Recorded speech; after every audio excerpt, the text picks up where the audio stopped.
Hey guys, what's up? Nightshun123 here. Coming to you today to show you my regional deck profile, and I played scraps. At the Wilson Regional, I went 4-4-1 out of 9 rounds of Swiss. Towards like round 7 or 8, I just got tired, and I was just like, I wasn't playing as good as I should have been during the 7th, 8th, and 9th round. And then round 9, I played a friend, so just so many different things. Well, I played scraps, and I want to get into this deck and why did I play scraps at this regional during this part of the meta? And why I played it is because nobody expects it. A lot of times, I can summon Thunder King and Tengu or something like that in my turn, and they will never expect scraps whatsoever. They'll expect plants or agents or something or another with all these random cards. Well, anyway, my trap lineup's kind of weird. And then just some of my just random shenanigans that I did over the course of the day was pretty weird too. Oh, and the most important thing about this deck, you have to play conservative. It sets you up for the late game. The conservative play is the best thing that this deck can do. Basically, the first turn, I'll get to it when I get to it, but anyway, the first off, you got 3 scrap chimeras and 3 beasts and the 1 goblin. The MVP of the deck all day has to be, if it wasn't Scrap Dragon, then this would have to be it. Scrap Beast would have to be the MVP of the whole day, because on the first turn, my normal play, because I almost never drew into Thunder King or Tengu, my always first turn play was to summon Scrap Beast, or set Scrap Storm, or summon Scrap Beast and set Horn. And they wouldn't expect it. They wouldn't expect the Horn, so it would work really, really well. And he was the MVP all day because, like I said, you have to play conservative. I would abuse Beast as much as I could. Up until the point that Beast was about to die is when I would get rid of Beast. Is the one point, it's just whenever he was going to die, he had to die.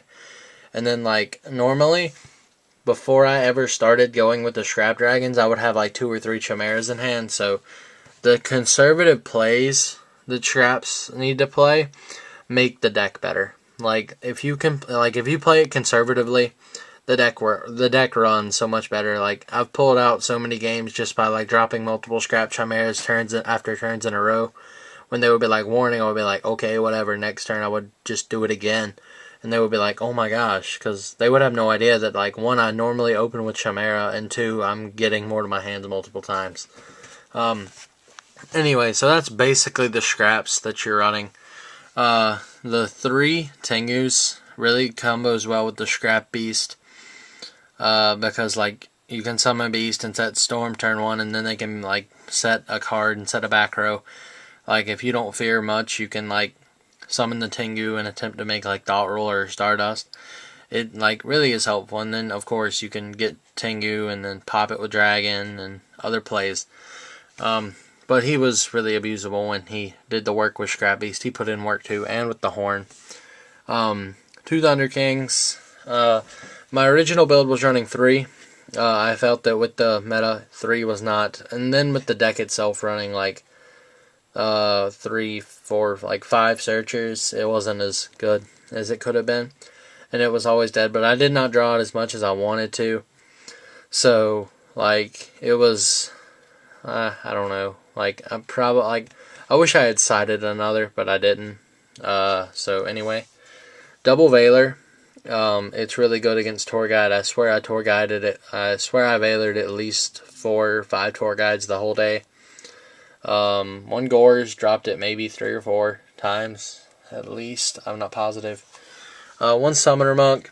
It normally came out in the game too, but it really was helpful in one game. I was playing plants, and I kept the monk up until I kept a monk and a card up until when I needed it for the play. So I went and I was Summoner Monk, and I made Stardust or something, and it was really, really helpful. Well, Max C, I don't think it ever came out of the deck today or Saturday. It worked so well. Like, there's not much that I can really say about Max C. It was just so good. 3 dualities, it really didn't affect the deck much because I was playing the deck really conservative, so the Chimeras really didn't affect with the dualities much.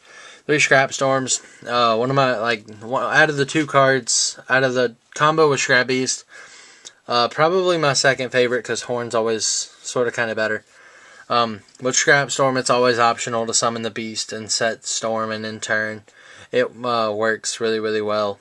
This would be one of my first turn plays is the Scrap Storm.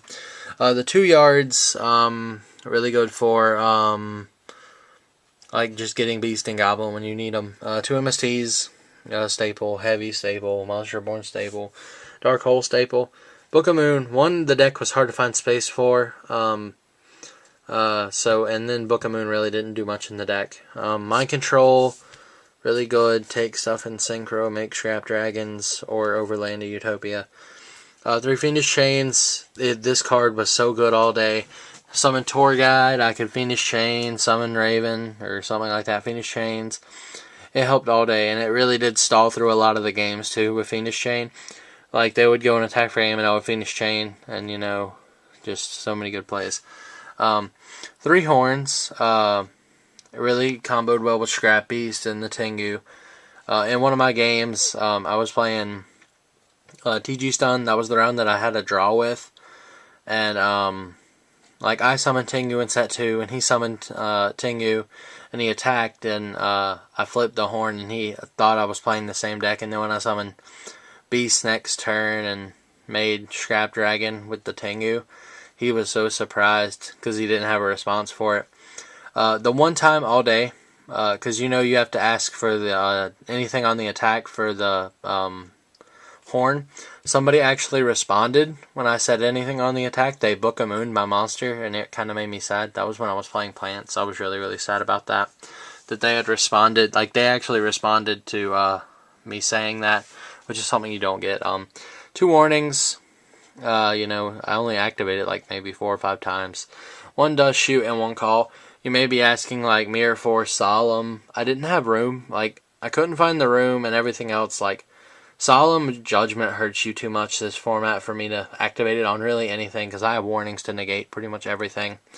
And then Does Shoot is just good. Call. It's make Scrap Dragon with Chimera and Beast. Call your Beast and pop and get the Chimera back with the Dragon effect. So good. That combo works really well. And then just calling back late game like a Gores or a Scrap Dragon.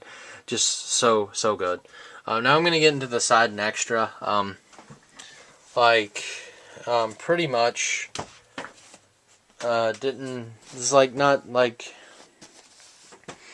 it's not that good, but 2 Cyber Dragons, sided this in and made Scrap Twin a lot, or I made Scrap Twin 1 time with this guy. 2 Crows, worked really well, against, what's that deck called? Dark Worlds, because they Foolish their Grapha and I DD-crowed it before they could bounce. 2 Leeching the Lights. I wish I had sided a 3rd personally, because it really did. It really did do work because I played 3 agents, and I wish I had had more. 2 Gladiator Tamings. I saw a lot of people before I signed up. I saw a lot of people playing Glads, and I never got decided in because I never played Glads. 1 Shadow Imprisoning Mirror for Dark Worlds. 2 Debunks for basically anything. Bottomlesses and D-Prisons for the TG matchup. Now the Synchros. 1 Trish, 1 Scrap Twin, 3 Dragons. I probably made it in total 14 to 17 times in total. 1 Stardust, 1 Thought Roller, brought him out once against Catastor and wrecked stuff with it. 1 Scrap Archfiend, 1 Black Rose, 1 Gaia Knight, 1 rai-oh, 1 Catastor, 2 Utopias because I don't own Roach, 1 Chimera attack into my Naturia Beast, which is my Gorse token. Yeah, guys, so that's my deck. Remember to comment, rate, subscribe, and thanks for watching.